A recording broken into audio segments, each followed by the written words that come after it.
Hi everyone, Stepan here. I have the white pieces in this one. I'm gonna go d4. I've started preparing for my next tournament and I didn't want to play the London. I played a ton of blitz games yesterday over the board and we played a London match. So I'm sort of in London mode. Anyway, I've started preparing for my next tournament, which is going to be in January. The funny thing is I still don't know which tournament I'm going to be playing. I have a couple of options, but yeah, we will see. In any case, I've been working on my new repertoire a lot, and I've been working on tactics, which sometimes doesn't show in the training games. But I think I'm ready. I still have some family stuff going on, which I would like to end, but it's not under my control, so there's nothing I can do. So basically I can either decide not to play until it's over, or I can play under the circumstances, which I think I'm going to do in January. So yeah, that's about the personal stuff. But my opponent played Qb6, which yeah, this is simply pleasant for white because I have an open rook. I think it should be about equal, but I have b4, b5 coming up, and once I dislodge the knight, it's going to be very hard to play e5. So I should be better here. The question is, do I play knight f3 first or b4 immediately? If knight f3, then knight f6, b4, a6, b5 takes, bishop takes, threatening knight e5. So I think that's fine. I'm going to go knight f3 first. I don't think he can go a5, by the way, to prevent b4, because I have bishop b5. And also, it may be prudent to play knight g7 instead of knight f6 to sort of do something about the spin, which is definitely coming up. But he plays knight f6. So I think b4 should be okay now. b4, bishop e7, b5. Where does the knight go? I don't know. So I'm just going to go b4. And if a6, of course, b5. And if not a6, then b5 anyway. And my advantage should already be quite pleasant.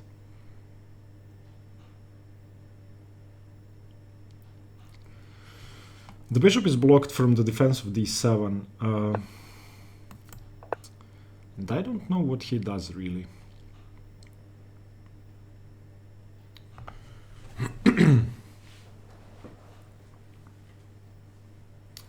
I may even play b6 straight away, just to gain a bit more space. If I go b6, he plays a6.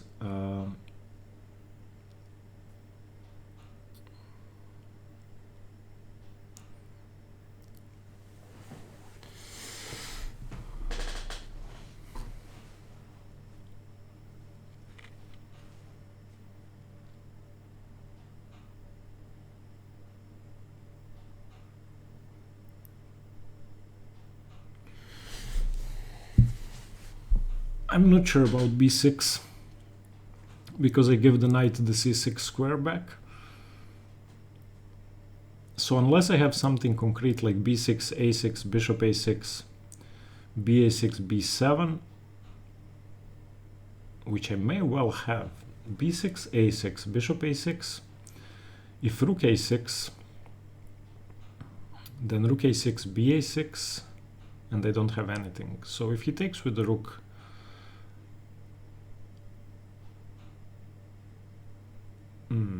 yeah, in any case, I don't have anything.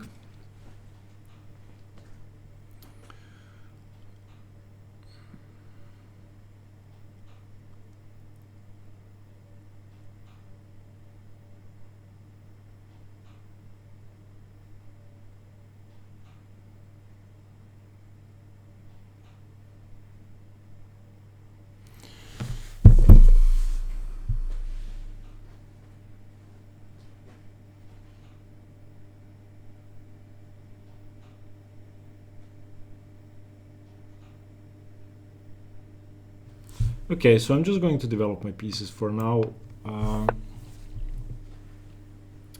Again, I'm not sure where the knight is going unless he plays b6, which I don't think he wants to do.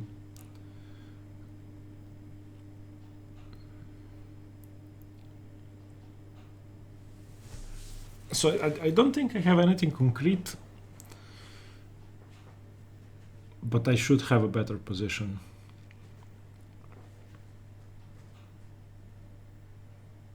I mean, the rook is tied down for the moment and the knight has no squares. And even if he does play b6, knight b7, with the idea of knight a5, what's the knight doing on a5? It's okay, let's just castle for now. He doesn't have knight h5 ideas.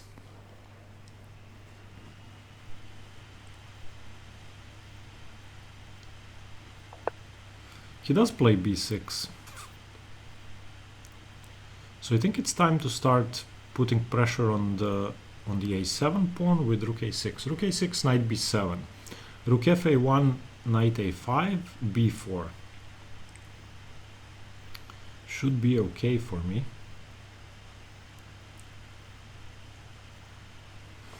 Okay. He can go knight d7, knight b8, but I can just take it. So let's go for this.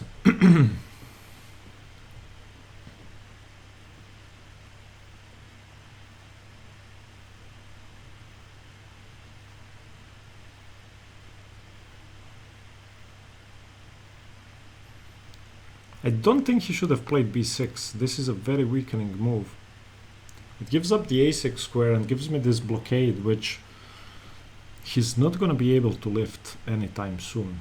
If he goes knight b7, bishop d6, I don't want to take, really.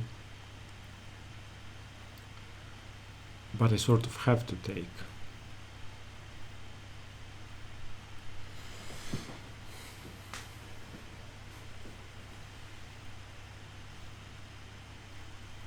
And I didn't mention that in the opening. He played the variation I play with the early c5, transposing into the Carlsbad sort of exchange Caro-Kann position. And that's a position I'm very familiar with, and you don't usually play queen b3 there. Okay, I'm just gonna go bishop e3, saving my bishop. He has f6 and e5, but again, he doesn't have time for that. Also, now that he's vacated the f6 square, I have knight e5 with tempo and knight c6 coming if he plays knight b7, so that should be simply winning. He wants to defend with bishop b7. That's okay, but I can simply take on b6 in that case, so it doesn't work. If bishop b8, sorry, not bishop b7, bishop b8, then rook b6.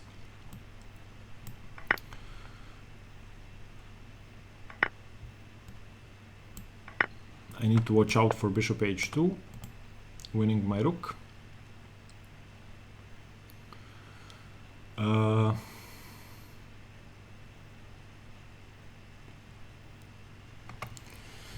also don't want my rook to be stuck behind his knight on a5, so I think I should just retreat back to a1.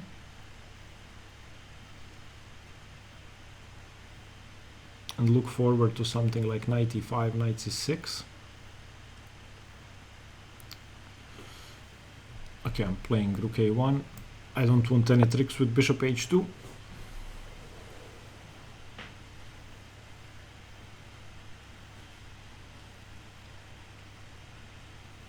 So now the idea is to put pressure on the b6 pawn. I didn't want to do that with... Yeah, this is just a bad move. This probably simply loses the game because of knight e5. Because now he has to go knight f6. And I have knight c6. And if bishop c7, I have rook a7. And also knight e7, grabbing the bishop on f5.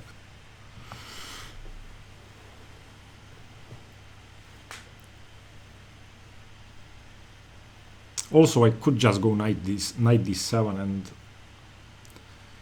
take the bishop on c8 and then play something like g4 or bishop f4. Yeah, this is positionally game over. It has to be. Of course, there are tricks, and he could be able to get away with this position, but I highly doubt it somehow. Okay, I'm going knight c6. That was the idea.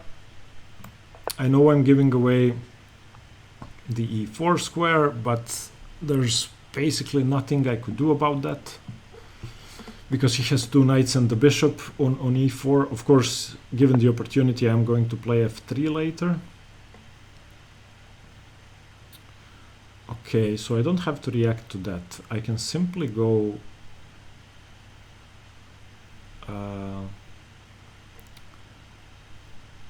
rook a8. Rook a8 threatening rook b8, and if he moves the bishop away, I have knight e7 winning the rook, so that should be fine.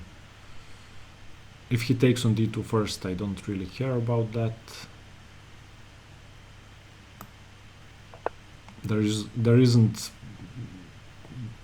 any bishop h2 tricks when the knight is on d6. So this should be it, I think. Once I take, I'm still threatening to win a piece two ways, either rook b8 or knight b8 or knight e7. Wow, okay.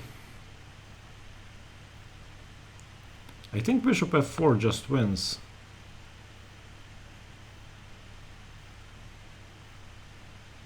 Bishop f4, knight e7, check. Bishop f4, bishop d7, knight e7, check. Bishop f4, bishop d6, bishop d6. Ah, no, bishop f4, he has bishop d6, and I would have to go rook f8 there. Bishop f4. Yeah, I'm playing bishop f4. That has to be the best move. He cannot take.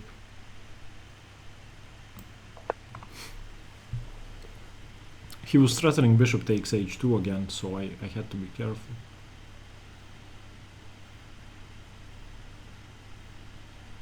He has to go bishop d6 here. There are no other moves.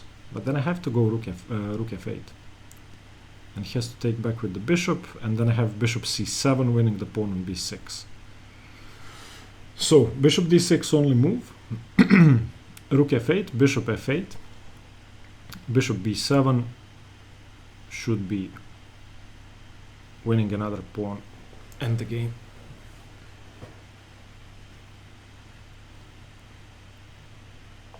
Yeah.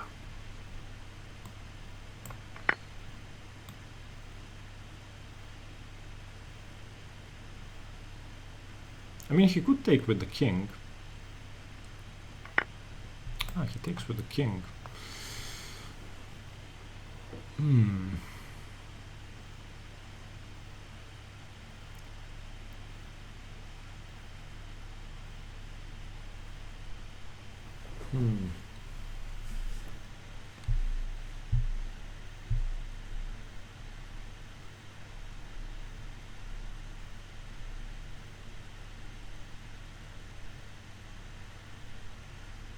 Okay, I'm gonna trade because his bishop is definitely better than mine. My pawns are all on dark squares.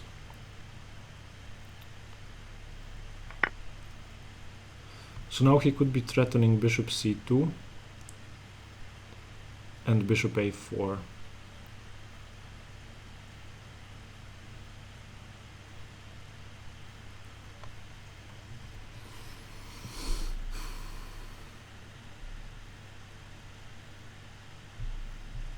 So I think I'm going to prevent bishop c2 with knight b4.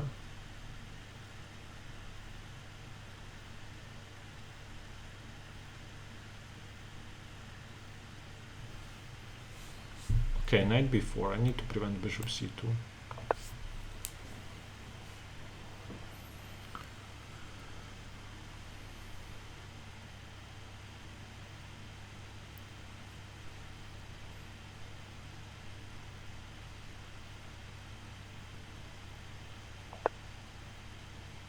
Ooh, he's offering this knight versus bishop endgame?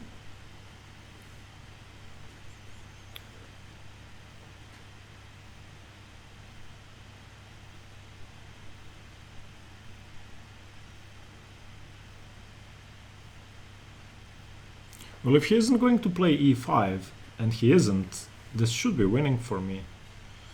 The question is only how can he put pressure on the b5 pawn? And again, the answer is bishop c2 or bishop e4 now. But I think I'm gonna take.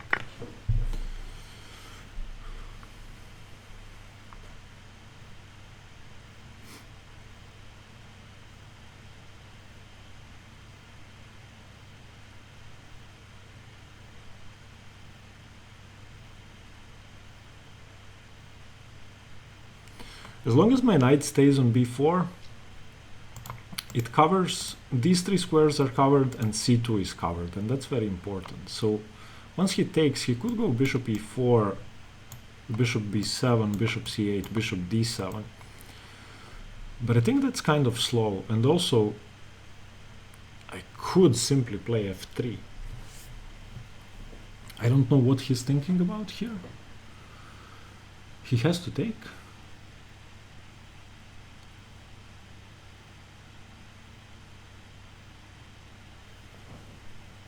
I don't know what his options are if he doesn't take. This is very strange.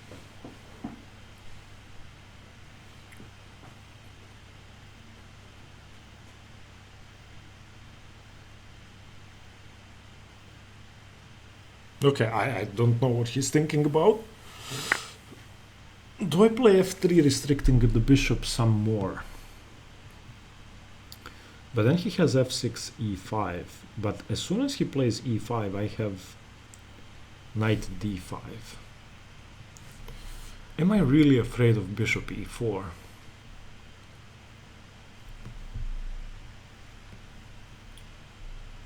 Okay, yes I am.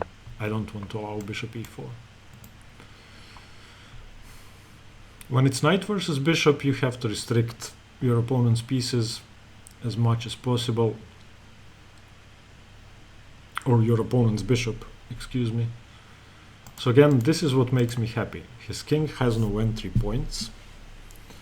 And if he plays e5, I'm actually not going to touch that pawn. I'm going to allow him to take on d4 if he wishes to do so. I need control over c5 and e5.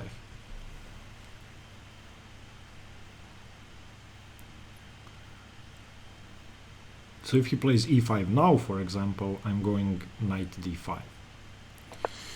Okay, now I need to approach with my king.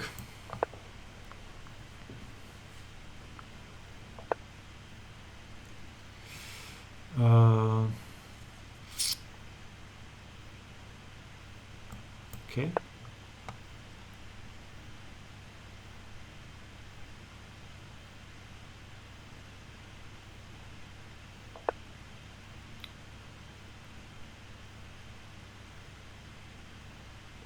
Wait. Now I actually have d5, king e5, and f6 with king d4 as a follow-up. But then he has bishop d7.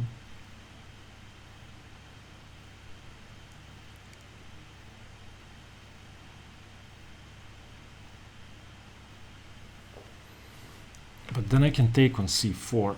So d5, king e5, f4 check.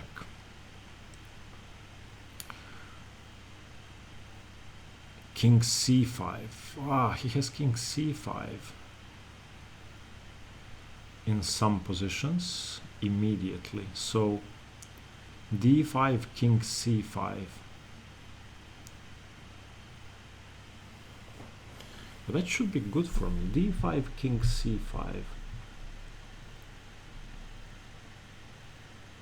Okay, I'm going to do that. d5, if king e5, I'm playing f6. And on king this f4 and on king d6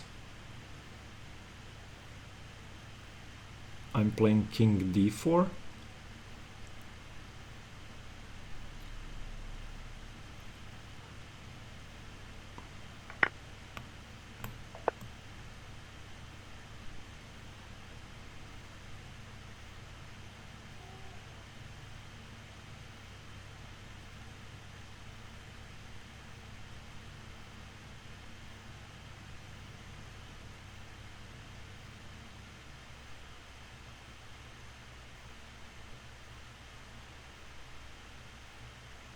All of my pawns are on dark squares except for the pawn on b5.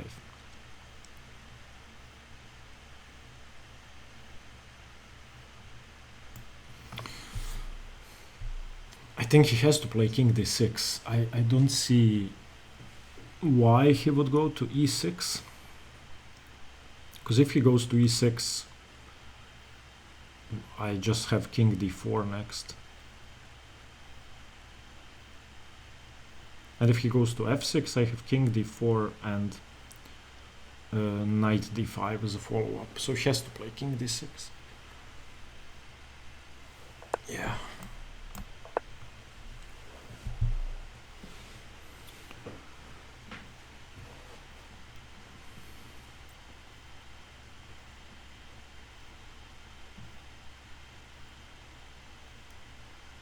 Now he cannot go bishop d7 going after the b5 pawn,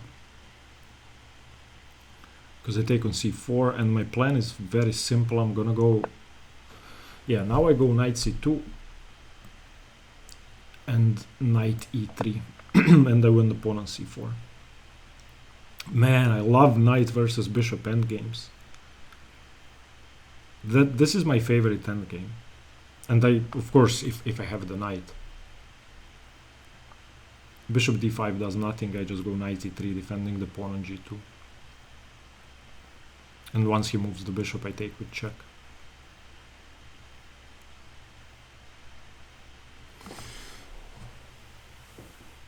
Okay. I managed to punish e5.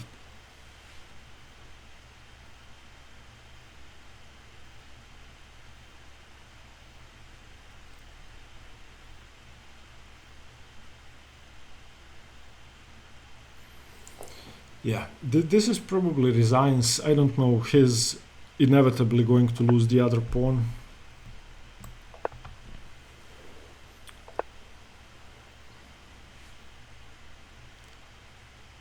Can I just trade? I don't see why not. I'm just gonna trade.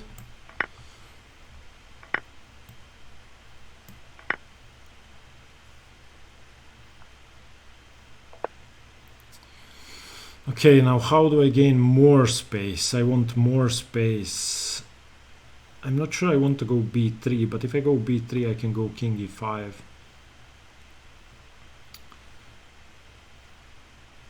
Then again, the safest move is probably simply knight e3. Preventing any sort of expansion, and now I can push my pawns. I can just go b4 and c4. And then c5.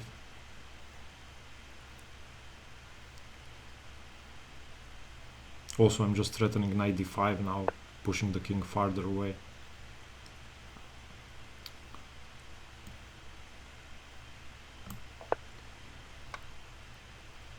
The king has to go to b7, that's just a sorry square.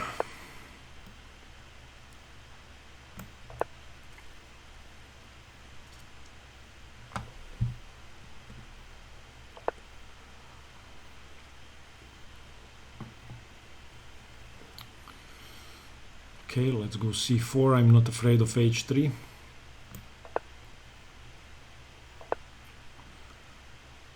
Okay, c5. Let's get a passed pawn.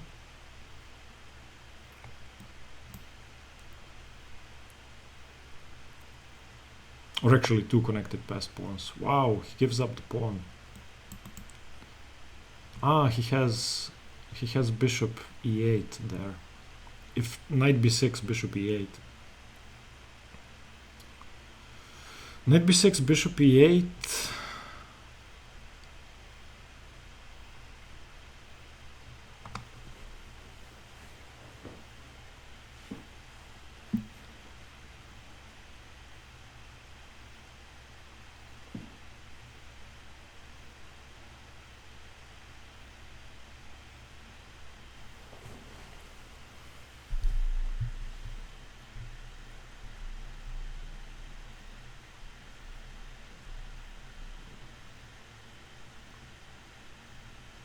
Yeah, I can just go c6. I can win that pawn later because the king has to go to a7, And now I can simply approach. The king is tied down to the pawn on b6.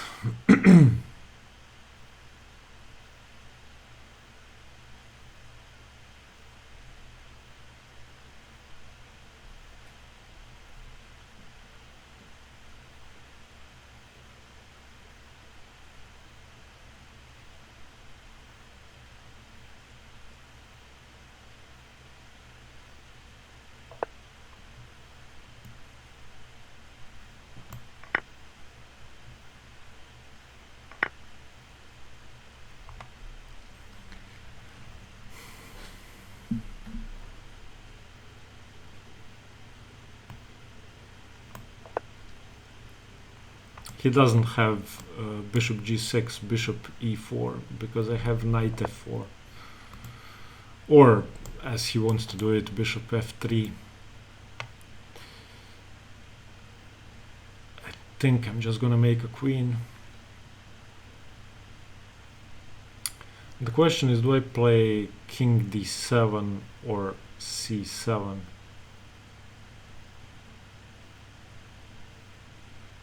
c7, king b7, knight b6 should be game over.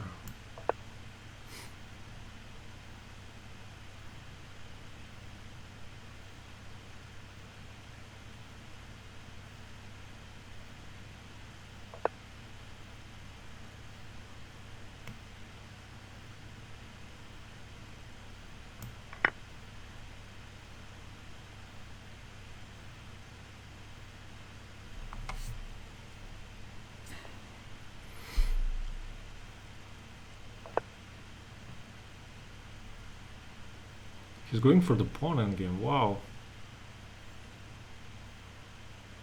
What's simpler to win? I'm not even sure what's simpler to win, but I don't want to give up a pawn if I don't have to.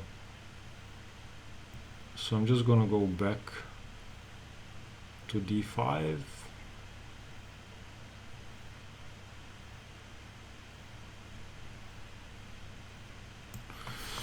Wait.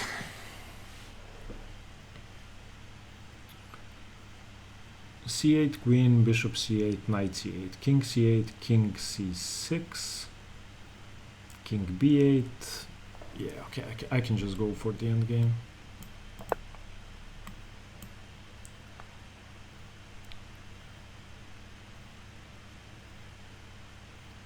I mean, they both win, but this is probably simpler.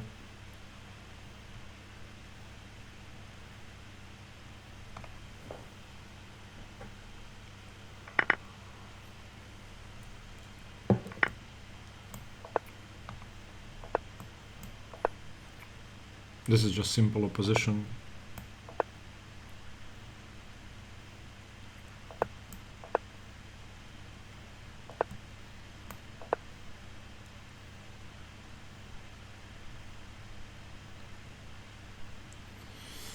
Okay, I'm going to say that this was a very enjoyable game, at least for me. It was my favorite endgame. So let's have a look at this. Okay, so 1 in accuracy, 100% accuracy. What? No, I was hoping it was going to stay at 100. Oh no, okay, I had a blunder as well. Wait, 2 blunders, 100% accuracy. Can you guys see this? Yes, you can. How do I have 100% accuracy with 2 blunders? Okay. Okay, so c5, e3, takes, bam, bam, bam. Yeah, queen b6 is just weird. Queen b6. And once he takes, yeah, it's +1, but it's not that it's +1. It's a very pleasant +1. That there's a knight on d8.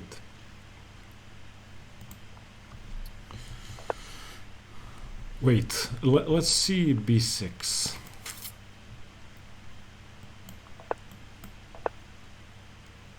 Okay, bishop b5, king there.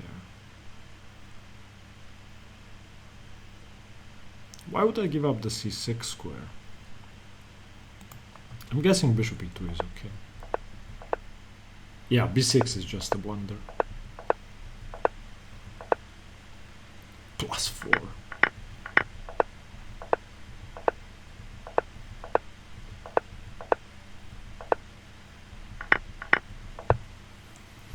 Knight e7 immediately. Knight e7 and... Wait, I don't have knight e7, knight c6. I have bishop f4 after knight e7.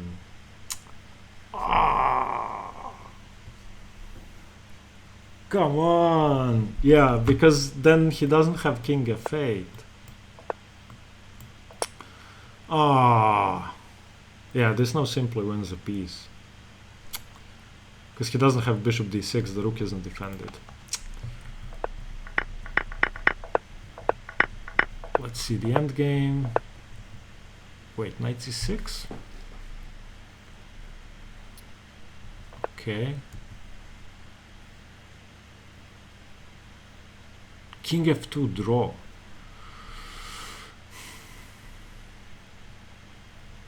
Yeah, I can just win another pawn with knight e5. And I'm attacking 2 pawns.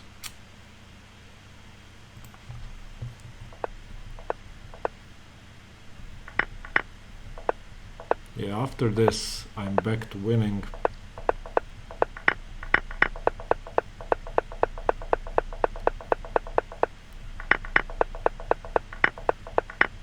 Yeah. I mean, it was a good game. I'm sort of unhappy that I missed knight e7 check first. But it was still a good game. Okay, thank you for watching. I'll see you with the next one tomorrow, and stay tuned for more chess. Bye bye.